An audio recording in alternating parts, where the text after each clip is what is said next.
Hi friends, welcome to choice natural beauty. இன்றைக்கி நம்ம பார்க்க போகிற ஹேர் பேக் ஹேரை வந்து நல்ல ரூட்லேருந்து எண்டு வரைக்குமே அடர்த்தியாக மாற்றி கொடுக்குறதுக்கு அண்ட் அது மட்டும் இல்லாமல் பிளாக்காகவும் ஷைனாகவும் வச்சுக்கிறதுக்கு என்னென்ன யூஸ் பண்ணணும் அப்படிங்கிறத தான் நம்ம ஹேர் பேக்காக பார்க்க போகிறோம். ஸோ இந்த ஹேர் பேக்லாம் என்ன எனக்கு யூஸ் பண்ணியிருக்கேன் அப்படிங்கிறத ஃபுல்லாக ஸ்கிப் பண்ணாமல் பாருங்கள். அண்ட் அது மட்டும் இல்லாமல் ஹேர் பேக் போடும்போது என்னென்ன முக்கியமான டிப்ஸ்லாம் ஃபாலோ பண்ணணும், ஸோ இதெல்லாம் உங்களுக்கு ஹேர் ஃபால் ஆகாமல் நம்ம எப்படி ஹேர் பேக் போடுறது அப்படிங்கிற டிப்ஸையுமே நான் சொல்லியிருக்கேன். ஸோ ஸ்கிப் பண்ணாமல் பாருங்கள்.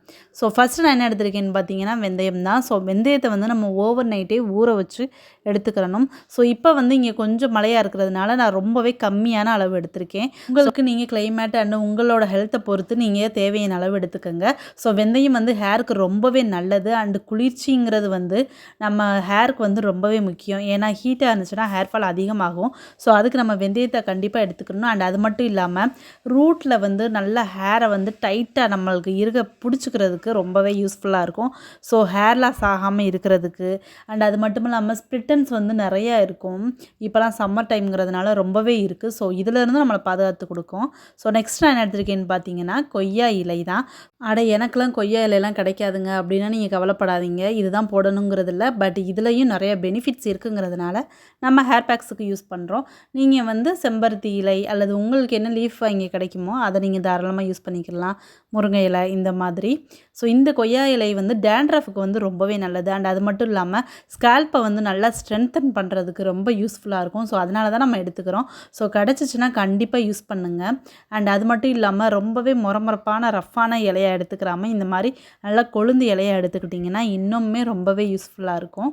அண்டு அது மட்டும் இல்லாமல் நம்மளோட ஸ்ப்ளிட்டன்ஸ், ஹேர் பிரேக்கேஜ் அண்டு சன்னால் நம்ம ஹேர் டேமேஜ் ஆகிறதுல இருந்தோம் அண்டு ஒரு மாதிரி இரிட்டேஷன், இச்சியாக இருக்கிற ஸ்கேல்ப் எல்லாத்துக்குமே இந்த கொய்யா இலை ரொம்ப யூஸ்ஃபுல்லாக இருக்கும்.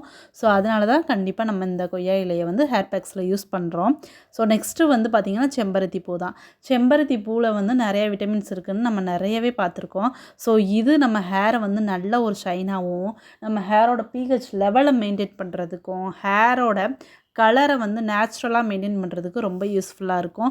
அண்ட் ஒரு மாதிரி நல்லாவே ஒரு ஷைனிங்காக ஹேரை மாற்றுறதுக்கு இந்த ஹைபிஸ்கஸ் ரொம்பவே யூஸ்ஃபுல்லாக இருக்கும். ஸோ கண்டிப்பாக இது மூணையுமே எடுத்துக்கிற போது நம்மளுக்கு ஸ்கேல்ப் வந்து நல்ல ஒரு ஸ்ட்ரென்த்தன் கொடுத்து ரூட்லேருந்து ஹேர் லாஸ் ஆகாமல் ஹேரை வந்து திக்காக மாற்றி கொடுக்குறதுக்கும் அண்டு பிளாக்காக அடர்த்தியாக, அதாவது நேச்சுரல் நம்ம ஹேர் எப்படி இருக்கணுமோ அந்த மாதிரி மாற்றி கொடுக்குறதுக்கு இந்த ஒரு ஹேர் பேக் ரொம்பவே யூஸ்ஃபுல்லாக இருக்க போகுது.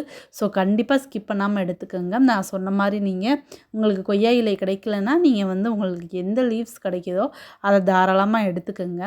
அண்ட் அது மட்டும் இல்லாமல் நீங்கள் ஹேர் பேக்ஸ் நீங்கள் வந்து யூஸ் பண்ணுறீங்க அப்படின்னா நீங்கள் அதை வந்து கண்டிப்பாக வாஷ் பண்ணி எடுத்துக்கோங்க. ஸோ அதில் நிறையா பூச்சி இந்த மாதிரி இருந்துச்சுன்னா அதுவே நம்மளுக்கு வந்து மேற்கொண்டு டேண்ட்ரஃப் நம்மளோட ஸ்கேல்ப்பை வந்து ரொம்பவே ஸ்பாயில் பண்ணிடும். ஸோ நல்லா வாஷ் பண்ணி இந்த மாதிரி எடுத்துக்கோங்க.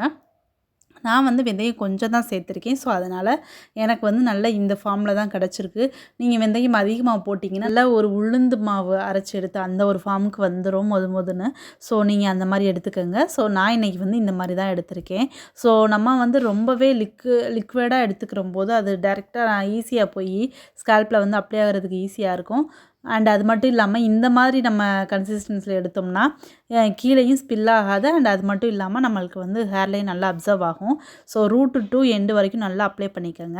ஹேர் பேக் போடும்போது கண்டிப்பாக ஆயில் அப்ளை பண்ணிக்கோங்க. அப்போ தான் உங்களுக்கு ஹேர் வாஷ் பண்ணுறதுக்கு ஈஸியாக இருக்கும். அண்ட் அது மட்டும் இல்லாமல் ஹேர் ரொம்ப ட்ரையாக இருந்துச்சுன்னா ஸ்ப்ளிட்டன்ஸ் எதுவும் வராமல் ஹேரை வந்து பாதுகாத்து கொடுக்கும். இல்லைன்னா உங்களுக்கு டேண்ட்ரஃப் இந்த மாதிரி பிரச்சனை வந்து ஹேர் லாஸ் அதிகமாகும். அண்டு ஹேர் பேக் யூஸ் பண்ண ஆரம்பிச்சிட்டிங்கன்னா கண்டிப்பாக ரெகுலராக எடுத்துக்கோங்க.